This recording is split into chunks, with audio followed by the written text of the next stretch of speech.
Genesis Kapitulo 18. At napakita ang Panginoon sa kanya sa mga punong ensina ni Mamre, habang siya'y nakaupo sa pintuan ng tolda, ng kainaita ng araw. At itiningin ang kanyang mga mata at nagmalas, at, narito't tatlong lalaki ay nakatayo sa tabi niya, at pagkakita niya sa kanila, ay tinakbo niya upang sila'y salubungin mula sa pintuan ng tolda, at yumukod siya sa lupa. At nagsabi, Panginoon ko, kung ngayoy nakasumpong ako ng biyaya sa iyong paningin, ay ipinamamanhik ko sa iyo, na huwag mong lagpasan ang iyong lingkod.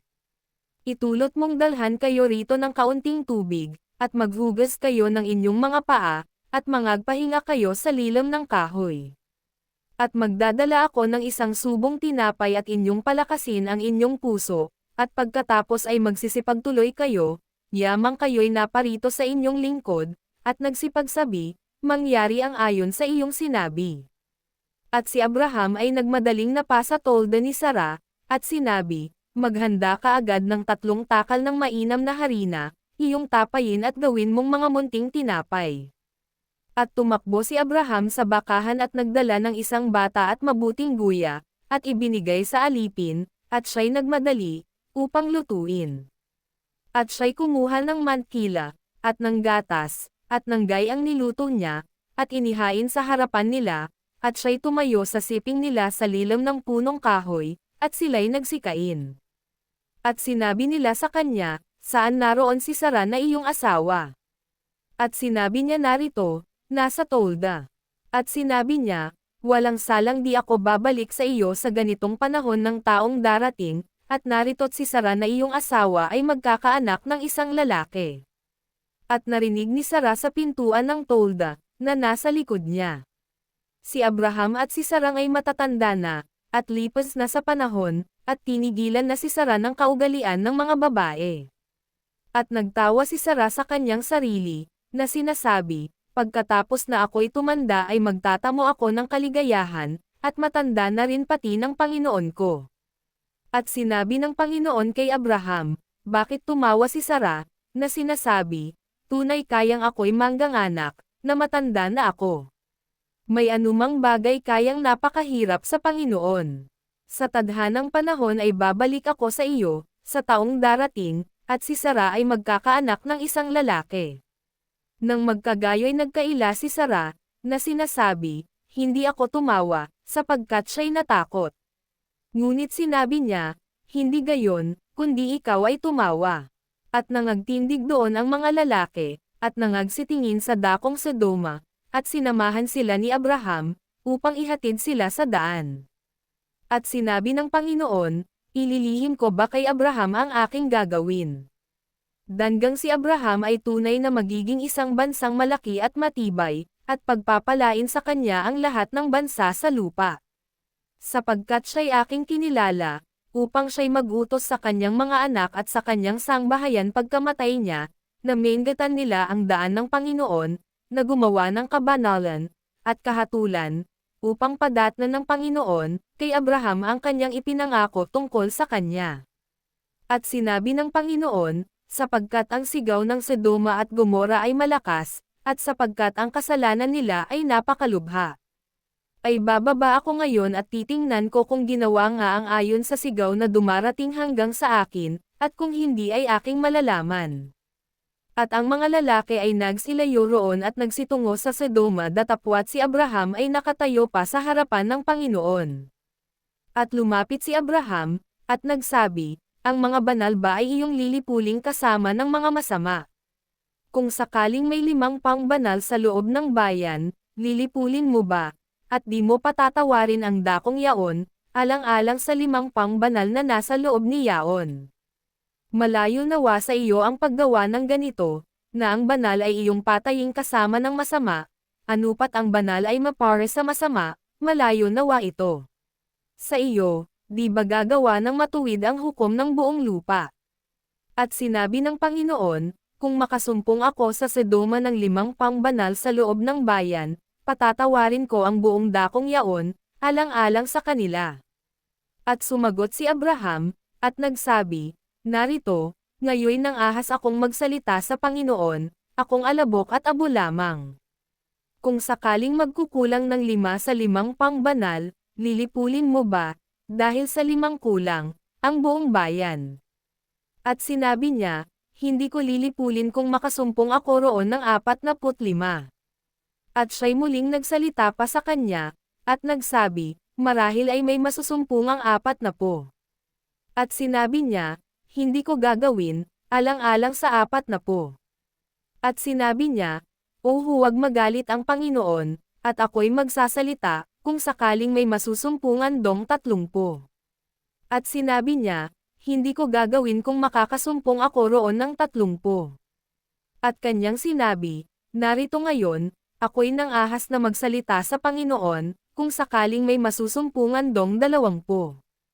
At sinabi niya, hindi ko lilipulin, alang-alang sa 20. At sinabi niya, o huwag magalit ang Panginoon at magsasalita na lamang akong minsan, kung sakaling may masusumpungan dong 10, at sinabi niya, hindi ko lilipulin, alang-alang sa 10. At ang Panginoon ay nagpatuloy, pagkatapos na makipag-usap kay Abraham, at si Abraham ay nagbalik sa kanyang dako. Genesis Kapitulo 19. At nagsidating ang 2 anghel sa Sodoma, nang nagtatakip silim, at si Lot ay nakaupo sa pintuang bayan ng Sodoma, at sila'y nakita ni Lot, at nagtindig upang salubungin sila, at iniyukod ang mukha sa lupa. At nagsabi, ngayon nga mga Panginoon ko, ipinamamanhik ko sa inyo na kayo'y magsiliko at magsipasok sa bahay ng inyong lingkod, at kayo'y matira sa buong magdamag, at maghugas ng inyong mga paa, at sa madaling araw ay magsipagbangon kayo at magpatuloy ng inyong paglakad. At kanilang sinabi, hindi, kundi sa langsangan mananahan kami sa buong magdamag. At kanyang pinakapilit sila, at sila'y nagsiliko, at nagsipasok sa kanyang bahay, at sila'y kanyang pinaghandaan, at ipinagluto ng mga tinapay na walang levadura, at nagsikain.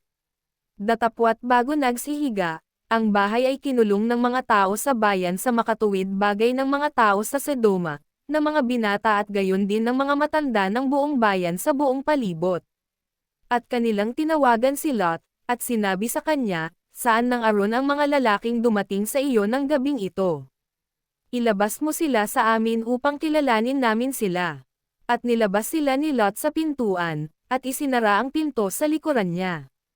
At sinabi niya, ipinamamanhik ko sa inyo, mga kapatid ko, na huwag kayong gumawa ng ganiyang kasamaan. Narito, ngayon, may 2 akong anak na babae, na hindi nakakilala ng lalaki, ipinamamanhik ko sa inyo, na sila'y aking ilalabas sa inyo, at gawin ninyo sa kanila ang magalingin ninyo sa inyong paningin, huwag lamang ninyong gawa ng anuman ang mga lalaking ito, yamang sila'y nang asa silong ng aking bubungan. At sinabi nila, umurong ka. At sinabi pa nila, ang taong ito'y naparito upang makipamayan, at ibig niyang maging hukom, ngayon nga'y gagawan ka namin ng lalong masama kaysa kanila. At kanilang ipinagtulakan ang lalaking si Lot, at nagsilapat upang sirain ang pintuan. Datapwat iniunat ng mga lalaki ang kanilang kamay at binatak si Lot sa loob ng bahay at kanilang sinarhan ang pintuan. At ang mga taong nang asa pintuan ng bahay ay mga pinagbulag nila, ang mantit malaki, ano pat sila'y nangayamot sa paghahanap ng pintuan. At sinabi ng mga lalaki kay Lot, mayroon ka pa ritong kamag-anakan. Ang iyong mga manugang, at ang iyong mga anak na lalaki at babae, at ang lahat ng iyong tinatangkilik sa bayan, ay ipag-aalis mo sa dakong ito. Sapagkat aming lilipulin ang dakong ito dahil sa napakalakas ang kanilang sigaw sa harap ng Panginoon, at kami ay sinugo ng Panginoon upang aming lipulin.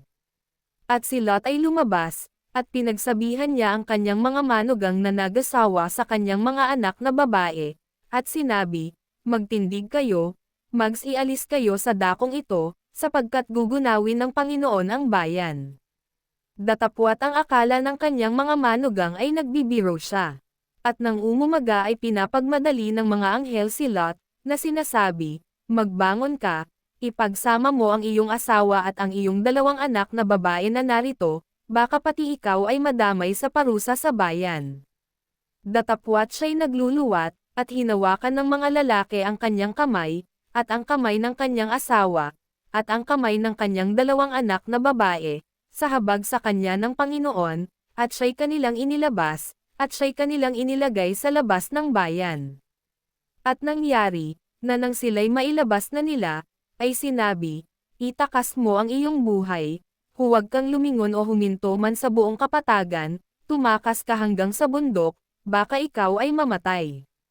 At sinabi sa kanila ni Lot, huwag ganyan, Panginoon ko.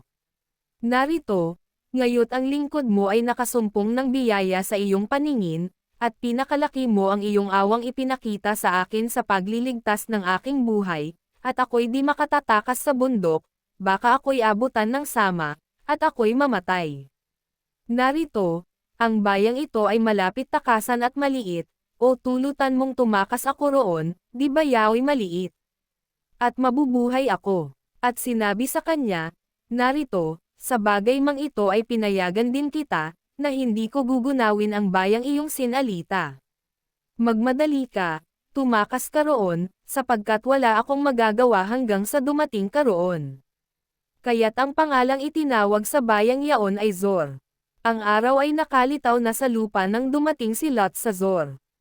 Nang magkagayo'y nagpaulan ang Panginoon sa Sodoma at Gomora ng azufre at apoy mula sa Panginoon na buhat sa langit.